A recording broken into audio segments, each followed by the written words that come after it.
اللهم ربنا زدنا علما وعملا، علما نافعا وعملا متقبلا ورزقا حلالا طيبا مباركا. أعوذ بالله السميع العليم من الشيطان الرجيم.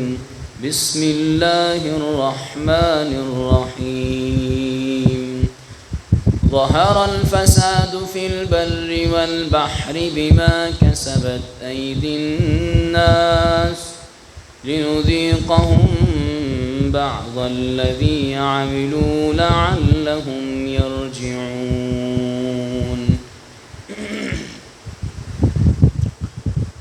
یہ مقصد ہے کہ دنیا سے جہالت دور ہو جائے، کلام اللہ سے مومن کا یہ دل پر نور ہو جائے. یا الہی جب تک کہ میرے جسم میں جا رہے، تجھ پہ صدقے تیرے محبوب پہ قربان رہے. میں رہوں یا نہ رہوں، دل کی یہ دعا ہے، دین محمد اور عزت قرآن رہے.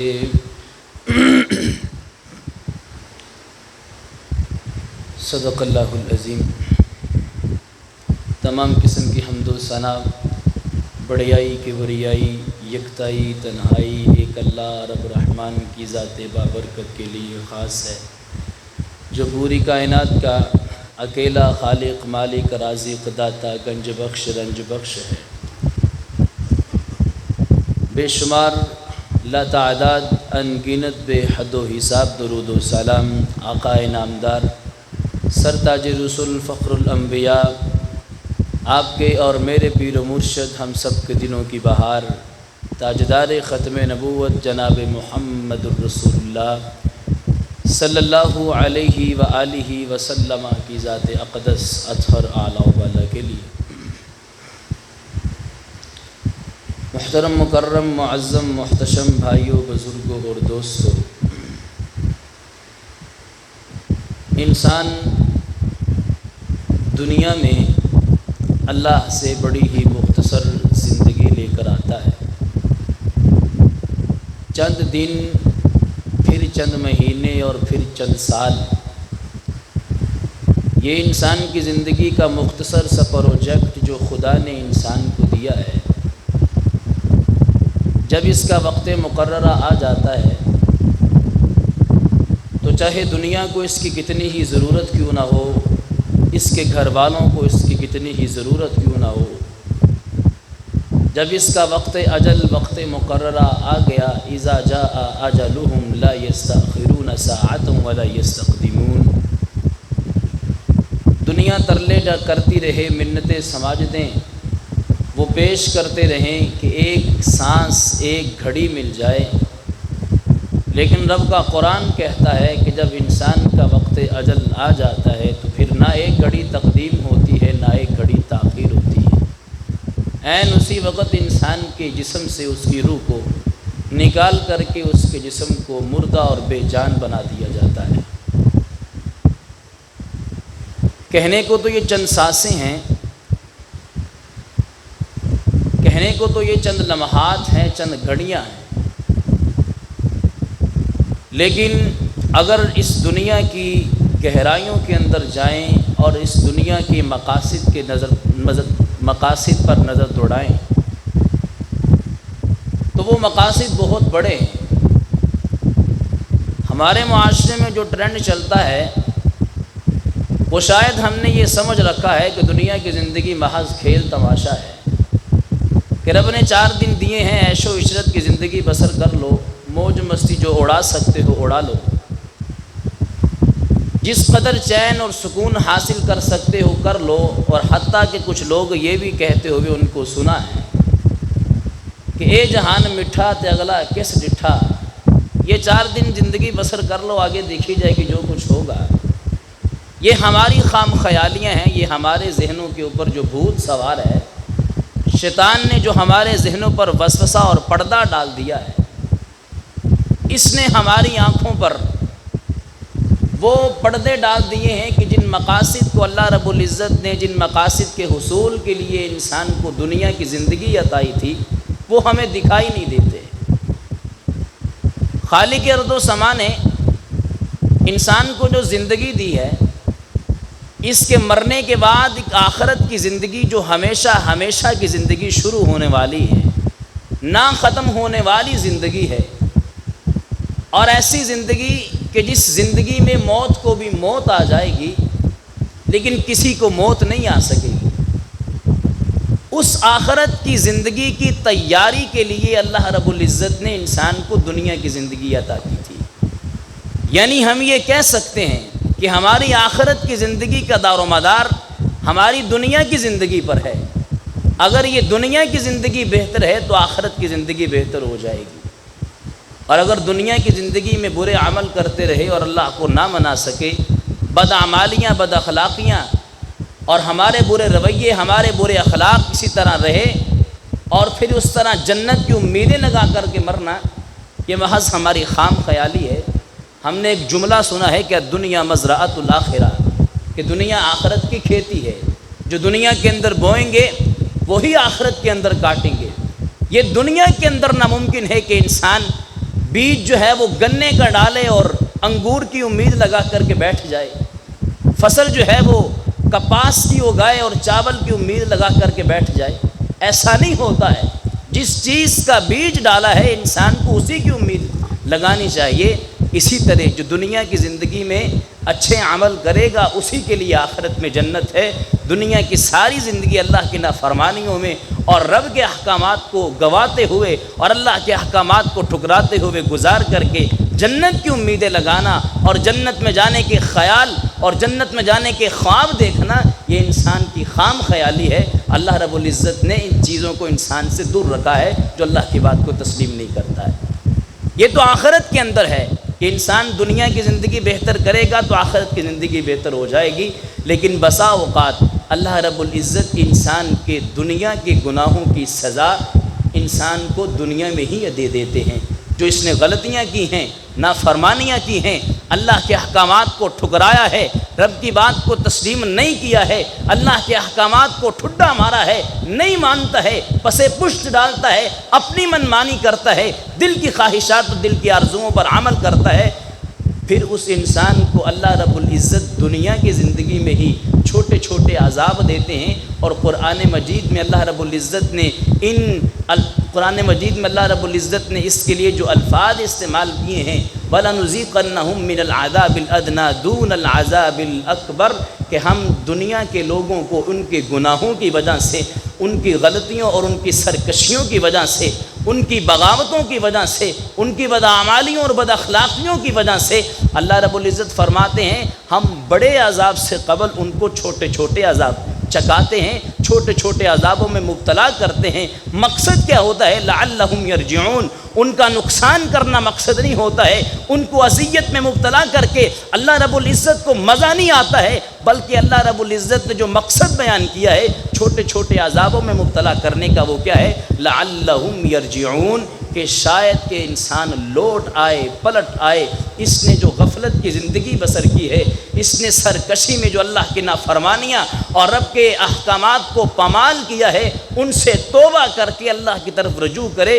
انسان کو مصیبت میں مبتلا کرنے کا مقصد یہ ہوتا ہے۔ وَلَنُذِيقَنَّهُم مِّنَ الْعَذَابِ الْأَدْنَىٰ دُونَ الْعَذَابِ الْأَكْبَرِ لَعَلَّهُمْ يَرْجِعُونَ۔ اور دوسرے مقام میں اللہ فرماتے ہیں وَمَا أَصَابَكُم مِّن مُّصِيبَةٍ فَبِمَا كَسَبَتْ أَيْدِيكُمْ وَيَعْفُو عَن كَثِيرٍ۔ ایک چھوٹی سی مثال دیتا ہوں۔ اللہ رب العزت نے انسان کو جو دنیا کی زندگی دی ہے، اس کی مثال آپ لے لیں یوں کہ قرآن مجید میں اللہ رب العزت فرماتے ہیں وَمَا أَصَابَكُم مِّن مُّصِيبَةٍ فَبِمَا كَسَبَتْ أَيْدِيكُمْ وَيَعْفُو عَن كَثِيرٍ، کہ انسان کو جو مصیبت آتی ہے، جو پریشانی، جو تکلیف آتی ہے،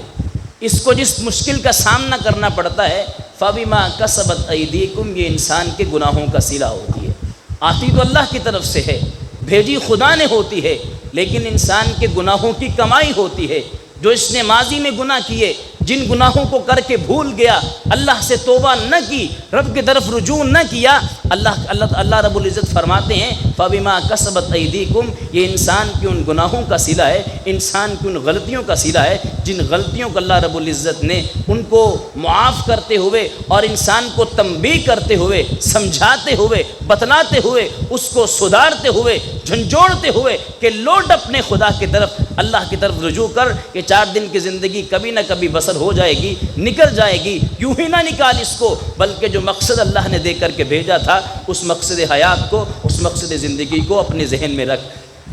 آج ہم دیکھنے ہیں اس وقت ملک پاکستان کے جو حالات ہیں، 50 سے 60% ملک پاکستان سیلاب کی زد میں ہے، پانی نے اسے اپنی آغوش میں لیا ہوا ہے، کتنے گھر تباہ ہو گئے، کتنے خاندان اجڑ گئے، کتنے مویشی پانی کے اندر بہہ گئے، ہزاروں کی املاک کا نقصان ہو گیا۔ ہمارے ذہنوں میں جو بات ہے وہ یہ ہے کہ ہم پر کون سا عذاب آیا ہے؟ یہ تو عذاب ان لوگوں پر آیا ہے نا۔ اللہ رب العزت قرآن مجید میں ایک مقام پر فرماتے ہیں وَلَا يَزَالُ الَّذِينَ كَفَرُوا تُصِيبُهُم بِمَا صَنَعُوا قَارِعَةً أَوْ تَحُلُّ قَرِيبًا مِّن دَارِهِمْ حَتَّى يَأْتِيَ وَعْدُ اللَّهِ۔ یہ مت سوچا کرو کہ عذاب ان پر آیا ہے، یہ مت سوچا کرو کہ مصیبت کے اندر وہ ہیں۔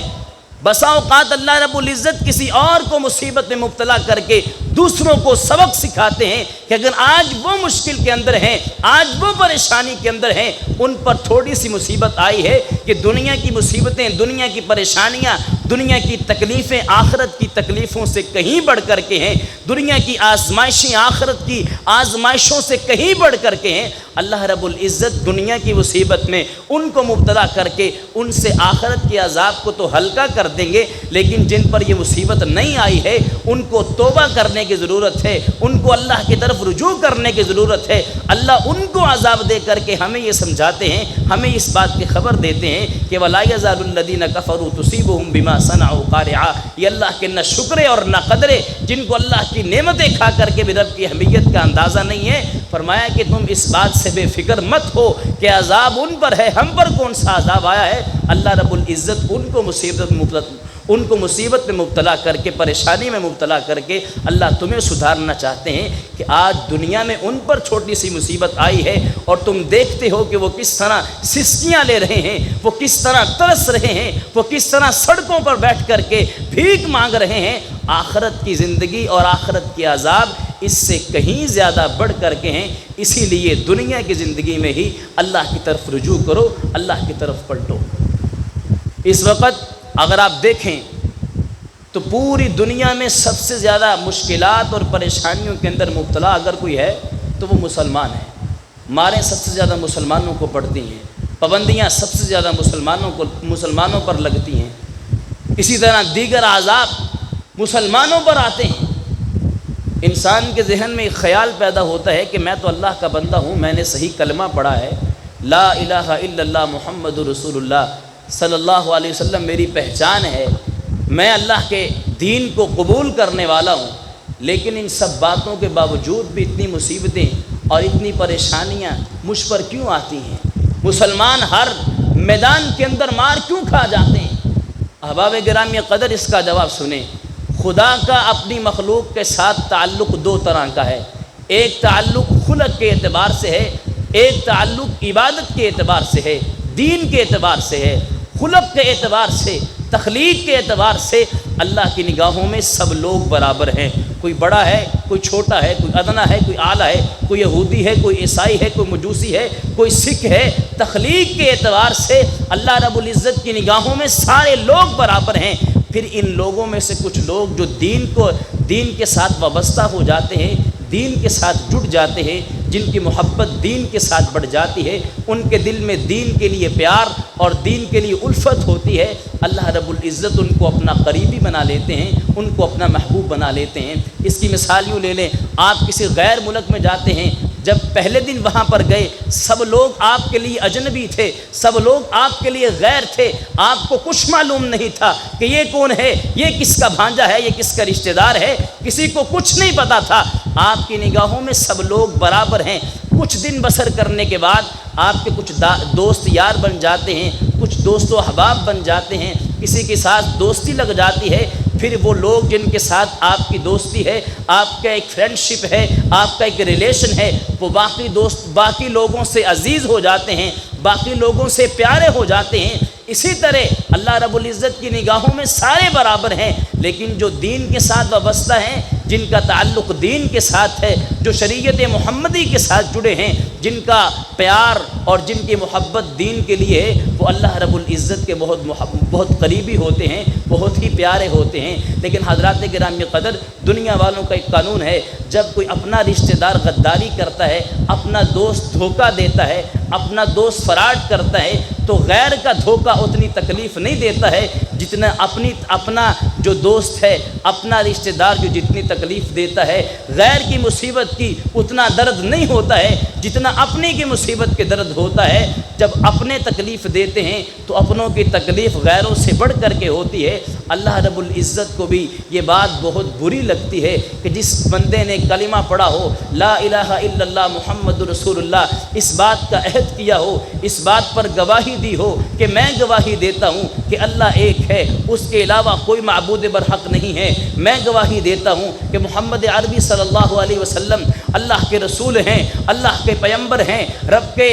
رب کے آخری نبی ہیں۔ یہ گواہی دینے کے بعد بھی جب عبادت کرنے کی باری آئے، جب اللہ کی بات کو تسلیم کرنے کی باری آئے، اس نے اپنی زبان سے گواہی تو دے دی، اقرار تو کر لیا، اپنے دل سے اس نے یہ بات تو کہہ دی، لیکن جب بات عمل کرنے کی آتی ہے، جب بات تسلیم کرنے کی آتی ہے، تو وہ پھر جاتا ہے، اعراض کر لیتا ہے، دوسرے رخ ہو جاتا ہے۔ اللہ کو بھی بڑا غصہ آتا ہے، جیسے ہمیں پریشانی ہوتی ہے نا، اپنا عزیز غداری کر جائے، اپنا عزیز دھوکہ دے جائے، اپنا عزیز فراڈ کر جائے، ہمیں بڑی مشکل ہوتی ہے۔ اسی طرح اللہ کو بھی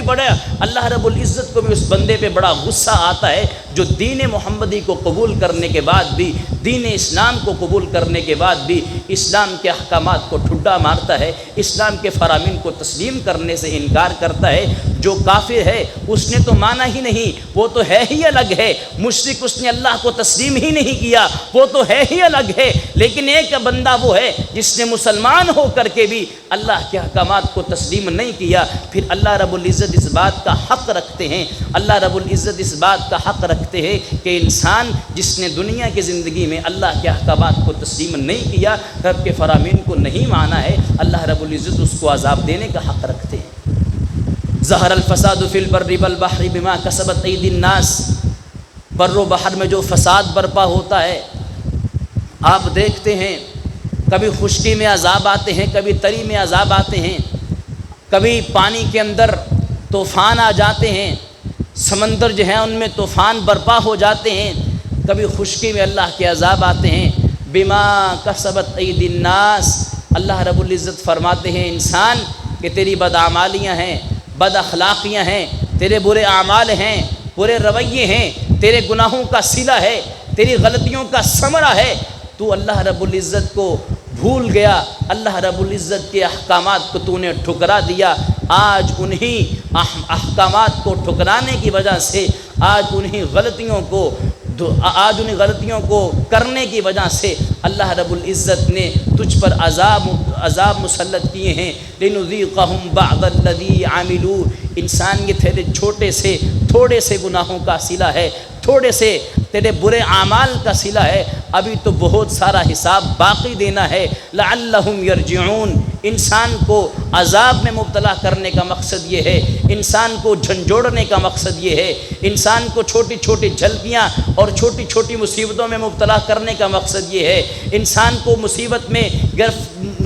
گرفتار کرنے کا مقصد یہ ہے۔ لعلہم یرجعون، انسان خدا کی طرف رجوع کرے، انسان کو اس بات کی خبر ہو، اس بات کا علم ہو کہ میں دنیا میں کسی مقصد کے لیے آیا ہوں، دنیا میں آنے کا کوئی مقصد ہے کہ دنیا کی زندگی فضول زندگی نہیں ہے، بیکار زندگی نہیں ہے کہ 4 دن آئے ہیں عیش و عشرت کے ساتھ گزار کر کے آخرت کی طرف چلتے ہیں۔ نہیں میرے عزیز، یہ دنیا کی زندگی بہت سارے امتحانوں کا آغاز ہے، یہ دنیا کی زندگی انسان کے امتحان ہے، ایگزامینیشن ہال ہے، انسان کا امتحان گاہ ہے۔ اگر اس دنیا کی زندگی کو بہتر طریقے کے ساتھ گزارو گے، کہ دنیا کی زندگی میں بھی اللہ کی رحمتیں نازل ہوں گی، رب کی کرم نوازیوں کا نزول ہوگا، اور آخرت میں بھی تمہارے لیے جنت تمہارا منتظر ہے،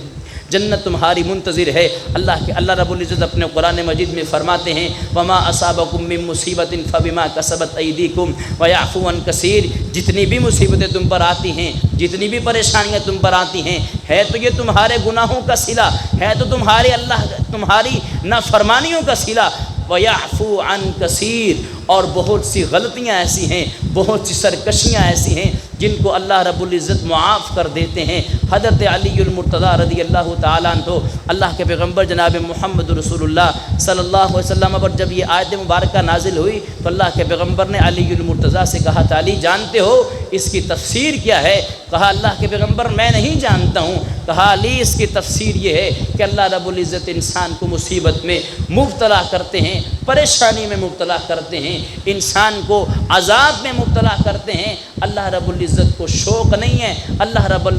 العزت کو مزہ نہیں آتا ہے، بلکہ اللہ تو اپنے بندے سے اتنی محبت کرنے والا ہے۔ سورہ النساء میں اللہ فرماتے ہیں ما یفعل اللہ بعذابکم، اللہ کو کیا ضرورت ہے تمہیں عذاب کے اندر مبتلا کرے، تمام مخلوقات سے اعلیٰ بنا کر کے، تمام مخلوقات سے افضل بنا کر کے، پھر چار قسمیں اٹھا کر کے کہا کہ والتینی والزیتونی وطور سینین وہذا البلد الامین، تین کی قسم ہے، زیتون کی قسم ہے، طور سینا کی قسم ہے،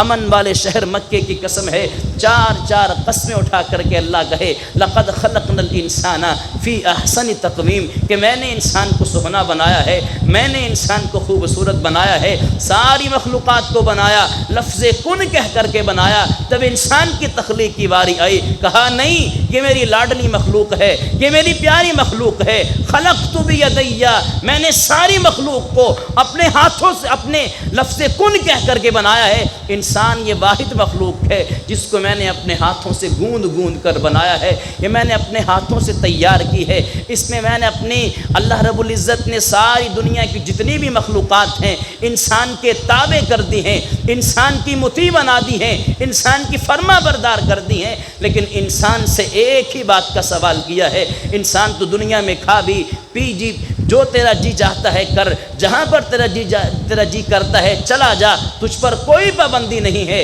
لیکن ایک کام تو نے کر کے آنا ہے وما خلقت الجن والانس الا لیعبدون، جو عبادت کا مقصد ہے، جو بندگی کا مقصد ہے، اس کو اپنے ذہن میں رکھنا ہے۔ جب تو اس مقصد کو بھلا دے گا، اس اللہ رب العزت کی نافرمانی والے کاموں کو کرنا شروع کر دے گا، اللہ رب العزت نے جس مقصد حیات کے لیے، مقصد زندگی کے لیے تجھے دنیا پر بھیجا تھا اس کو بھول جائے گا، اس سے اعراض کرے گا، منہ موڑے گا، اسے پس پشت ڈال دے گا، تو پھر دنیا میں بھی عذاب تیرا استقبال کریں گے، اور آخرت میں بھی اللہ رب العزت کی جہنم تیرے لیے تیار ہے۔ اللہ رب العزت کو کافر سے تو نفرت ہے ہی، کافر تو جائے گا جہنم کے اندر، مشرک بھی جہنم میں جائے گا، لیکن جب بات منافق کی آتی ہے نا، جس نے منہ سے تو کلمہ پڑھا ہے، جس نے منہ سے تو اشہد ان لا الہ الا اللہ و اشہد ان محمدن رسول اللہ پڑھا ہے، منہ سے تو اس کا اقرار کیا ہے لیکن دل سے تسلیم نہیں کیا، اس کے سارے کام کافروں جیسے ہیں، اس کے سارے اعمال کافروں جیسے ہیں۔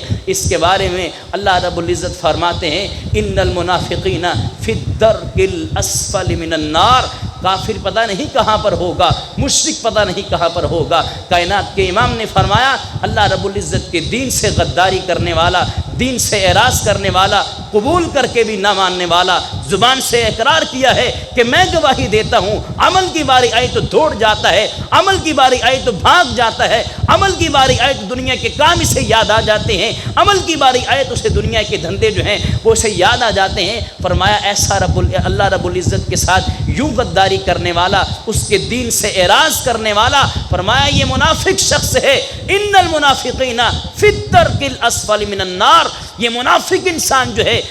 جہنم کے بہت سے گڑھے ہیں، ان گڑھوں میں سے سب سے آخری گڑھے کے اندر اللہ رب العزت اس شخص کو ڈالے گا جس نے دین محمد کو اپنی زبان سے قبول تو کیا لیکن عمل کرنے کا نام نہیں لیتا ہے۔ تو میرے عزیزوں، بات کرنے کا مقصد یہ ہے ابھی سنبھلنے کا وقت ہے، سوچنے کا وقت ہے۔ اللہ رب العزت نے جو جنوبی پنجاب اور بلوچستان کے علاقے میں اور سندھ کے علاقوں میں جس طرح سیلاب اور جو پانی نے اپنا بہاؤ تیز کر رکھا ہے اور آئے دن کئی اموات ہو رہی ہیں۔ ابھی کل کی خبر ہے 300 بچوں سمیت 900 افراد جو ہے وہ دنیا سے رخصت ہو گئے اسی سیلاب کی زد میں آ کے۔ 1 لاکھ سے زیادہ مویشی بہہ گئے، لاکھوں مکان تباہ ہو گئے، لاکھوں خاندان اجڑ گئے۔ ان کو مصیبت میں مبتلا کر کے سبق ہمارے لیے ہے، سدھرنا ہمارے لیے ہے، ہمارے لیے تنبیہ ہے، ہمارے لیے اللہ رب العزت نے ایک سبق رکھا ہے۔ اگر آج وہ مصیبت میں ہیں تو قیامت کے دن ان کی مصیبت ہلکی ہوگی، کیونکہ ان کو دنیا میں پریشانی مل چکی ہے، دنیا میں انہیں مصیبت کا سامنا کرنا پڑ چکا ہے، آخرت کی پریشانی ان کے لیے ہلکی ہوگی۔ لیکن یہ ہمارے لیے سبق ہے، ہم پر اگر مصیبت نہیں آئی ہے، پریشانی نہیں آئی ہے، ہم تکلیف میں مبتلا نہیں ہوئے ہیں تو ہمیں سدھرنا چاہیے، اللہ کی طرف رجوع کرنا چاہیے، گناہوں سے توبہ کرنی چاہیے، اللہ رب العزت کی طرف جی لگانا چاہیے۔ اللہ مجھے آپ کو صحیح معنوں میں عمل کرنے والا بنائے، جن مقاصد کے حصول کے لیے رب نے 4 دن کی یہ زندگی دی ہے۔ اللہ رب العزت نے چند دنوں کی زندگی مجھے آپ کو دی ہے، اس زندگی کو کسی بہترین مقصد میں لگائیے، فضول ہی نہیں۔ دنیا کی زندگی تو جیسے تیسے بسر ہو جائے گی، جب جنت میں جائیں گے تو اس سے اعلیٰ شان عالی اللہ رب العزت نے مناظر رکھے ہیں، اپنی قدرتوں کے کرشمے رکھے ہیں، وہاں پر جا کر کے عیش و عشرت کر لیں گے۔ جب بات دین کی آ جائے، جب بات اللہ کے رسول اللہ کی آ جائے تو پھر سارے کام دھندوں کو چھوڑ کر کے ان کے طرف جی لگانا، ان سے محبت کا اظہار کرنا، ان سے پیار کرنا، یہ مسلمان کی اولین نشانی ہے۔ اللہ مجھ آپ کو صحیح معنوں میں ان باتوں پر عمل کرنے والا بنائے۔ وآخر دعوانا ان الحمدللہ رب العالمین۔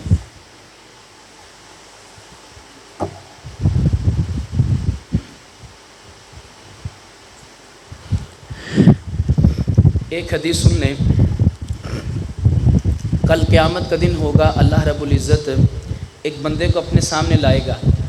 اور اس سے سوال کرے گا کہ یا ابن آدم، اے ابن آدم، مرضت فلم تعدنی، میں بیمار تھا تو نے میری عیادت نہیں کی، میں پریشانی میں تھا تم نے میری عیادت نہیں کی۔ تو وہ کہے گا اللہ کیف اعودک، میں تیری عیادت کیسے کر سکتا ہوں، وانت رب العالمین، تو تو پوری کائنات کا رب ہے، پوری کائنات کا خالق ہے، میں تیری عیادت کیسے کر سکتا ہوں؟ تو اللہ رب العزت فرمائیں گے میرا فلاں بندہ بیمار تھا، میرا فلاں بندہ مشکل میں تھا، وہ بیماری میں مبتلا تھا، تیرے پاس طاقت تھی، ہمت تھی کہ تو اس کی بیمار پرسی کر سکتا تھا، لیکن تو نے نہیں کی۔ اگر تو کرنے جاتا تو میں خدا کو وہاں پر موجود پاتا۔ پھر اللہ ایک بندے سے سوال کرے گا، کیا میرے بندے استطعمت کیا، میں نے تجھ سے کھانا طلب کیا تھا، میں بھوکا تھا، میں بھوک سے مرا جا رہا تھا، میں نے تجھ سے کھانا طلب کیا تھا، تو نے مجھے کھانا نہیں کھلایا۔ تو وہ کہے گا اللہ میں تجھے کھانا کیسے کھلا سکتا ہوں، تو پوری کائنات کا رب ہے۔ تو اللہ فرمائیں گے ہاں میرا فلاں بندہ بھوک سے مرا جا رہا تھا، وہ سڑک پر بیٹھ کر کے تجھ سے بھوکا اور تجھ سے سوال کر رہا تھا، تیرے پاس طاقت تھی، ہمت تھی، تو دے سکتا تھا لیکن تو نے نہیں دیا۔ اگر تو دے دیتا تو میں خدا کی رحمت کو اور اپنے میری برکت کو اپنے گھر کے اندر دیکھتا۔ پھر اللہ کہے گا ہاں میں پیاسا تھا، تیرے پاس پانی تھا، تجھ سے میں نے سوال کیا تھا کہ مجھے پانی پلا، لیکن تو نے مجھے پانی نہیں پلایا۔ تو طاقت رکھتا تھا، ہمت رکھتا تھا، دے سکتا تھا لیکن تو نے نہیں دیا۔ اگر تو دیتا تو میرے اپنے ثواب کو میرے پاس موجود پاتا، جب تو میرے پاس آتا تو اس کا ثواب دے کر کے تجھ سے جہنم کے عذاب کو ٹال کر کے میں جنت کا مہمانی بنا دیتا۔ تو احباب گرامی قدر، اس وقت جنوبی پنجاب میں اور بلوچستان کے علاقے میں جو حالات چل رہے ہیں وہ کسی سے پوشیدہ نہیں ہیں۔ لوگ جو ہیں وہ بھوک سے مرے جا رہے ہیں، ان کے گھر تباہ ہو چکے ہیں، مال مویشی سب کچھ بہہ گیا ہے۔ وہ لوگ ہماری طرف امیدیں لگائے بیٹھے ہیں۔ آج ہمارے پاس طاقت ہے، آج ہمارے پاس ہمت ہے، ہمارا اس بات کا حق بنتا ہے کہ ہم پر ضروری ہے کہ ہم اپنے ان مسلمان بھائیوں کے ساتھ تعاون کریں، ان کی مدد کریں۔ اگر ہمت رکھنے کے باوجود بھی، استطاعت رکھنے کے باوجود بھی اگر میں ان کے ساتھ تعاون نہیں کرتا ہوں، ان کے لیے اپنا جو مال نہیں پیش کرتا ہوں، تو ذی وقار بھائیوں، جو میں نے حدیث بیان کی ہے، اس حدیث کی روح سے اللہ رب العزت مجھ آپ سے بھی سوال کرے گا قیامت کے دن کہ ہاں تیرے پاس طاقت تھی، ہمت تھی، تو دے سکتا تھا، تو اپنا مال پہنچا سکتا تھا لیکن تو نے نہیں پہنچایا ہے۔ تو اس کا جواب کیا دینا ہے، اس کی تیاری مجھے آپ کو دنیا میں ہی کرنی چاہیے۔ تو جس قدر ہو سکے آپ اگر 10 روپے بھی دے سکتے ہیں، آپ کے پاس ضروری نہیں کہ 20 25 30 ہزار روپیہ ہو پھر ہی بھیجنا ہے، اگر آپ 1000 روپیہ بھی دے سکتے ہیں تو دئیے، اللہ کی قسم ان کو ضرورت ہے۔ یہاں پر آپ کے مال کی ضرورت ہے۔ ہم شادی بیاہوں میں بڑا پیسہ خرچ کرتے ہیں، ختم کے سلسلوں میں بڑا پیسہ خرچ کرتے ہیں، یہاں پر پیسہ خرچ کریں، یہاں پر دین اسلام کو، مسلمانوں کو آپ کے پیسوں کی ضرورت ہے، آپ کے وقت کی ضرورت ہے، آپ کے مال کی ضرورت ہے۔ اس وقت جس بھائی کے پاس جتنا بھی ہو سکتا ہے، فلاحی تنظیمیں کام کر رہی ہیں، اگر کوئی خود جانا چاہتا ہے تو خود جا کر کے ان کے ساتھ تعاون کر کے آئے، اگر کوئی خود نہیں جا سکتا ہے تو کسی کے ہاتھوں اپنے پیسے، اپنا تعاون ان تک ضرور پہنچائے، یہ ہمارے لیے ضروری ہے۔ اللہ کے پیغمبر نے فرمایا الراحمون یرحمہم الرحمن، رحم کرنے والوں تم پر آسمانوں کا رب رحم کرے گا۔ ارحموا من فی الارض یرحمکم من فی السماء، تم زمین والوں پر رحم کرو، آسمان والا تم پر رحم کرے گا۔ اگر آج ہمارے پاس استطاعت ہے تو ہمارا حق بنتا ہے کہ ان مسلمان بھائیوں کے ساتھ کھڑے ہوں، کیونکہ مسلمان ایک جسم کی مانند ہے۔ اگر وہاں پر بیٹھا مسلمان مشکل میں ہے تو میرے دل میں بھی تکلیف ہونی چاہیے، مشکل میں بھی ہونا چاہوں کہ میرا بھائی پریشانی میں مبتلا ہے، میرا بھائی اذیت کے اندر مبتلا ہے، ان کے لیے دعا بھی کریں، ان کے لیے اللہ رب العزت سے معافی بھی مانگے۔ یقیناً یہ ہمارے گناہوں کا صلہ ہے، ضرور یہ ہمارے گناہوں کا صلہ ہے، یہ ہماری غلطیوں کا ثمرہ ہے، یہ ہماری بدعمالیوں کا نتیجہ ہے، جس کا صلہ اور جس کا جو ہے وہ عذاب ان کو بھگتنا پڑ رہا ہے۔ تو احباب گرامی ان کے لیے استغفار بھی کریں، دعا بھی کریں، اور جو فوت ہو چکے ہیں ان کے لیے مغفرت کی دعا کریں، جن کے مال مویشی پانی بہا کر کے لے گیا ان کے لیے صبر کی دعا کریں، اور اس کے ساتھ ساتھ اپنا مالی تعاون بھی اور اپنا وقتی تعاون بھی ان کے ساتھ ضرور ان کی طرف بھیجیں۔ اللہ مجھے آپ کو صحیح معنوں میں ان باتوں پر عمل کرنے والا بنائے۔ ان الحمد لله نحمده ونستعينه ونستغفره ونؤمن به ونتوكل عليه ونعوذ بالله من شرور انفسنا ومن سيئات اعمالنا، من يهده الله فلا مضل له ومن يضلل فلا هادي له، ونشهد ان لا اله الا الله وحده لا شريك له، ونشهد ان محمدا عبده ورسوله۔ اللهم صل على محمد وعلى آل محمد كما صليت على إبراهيم وعلى آل إبراهيم إنك حميد مجيد۔ اللهم بارك على محمد وعلى آل محمد كما باركت على إبراهيم وعلى آل إبراهيم إنك حميد مجيد۔ اللهم انصر الإسلام والمسلمين وأذل الشرك والمشركين۔ اللهم انصر إخواننا المستضعفين في كل مكان۔ اللهم اشف مرضنا ومرضى المسلمين، يا شافي الأمراض اشف مرضنا ومرضى المسلمين، أذهب الباس رب الناس واشف أنت الشافي، لا شفاء إلا شفاؤك شفاء لا يغادر سقما۔ سبحان ربك رب العزة عما يصفون، وسلام على المرسلين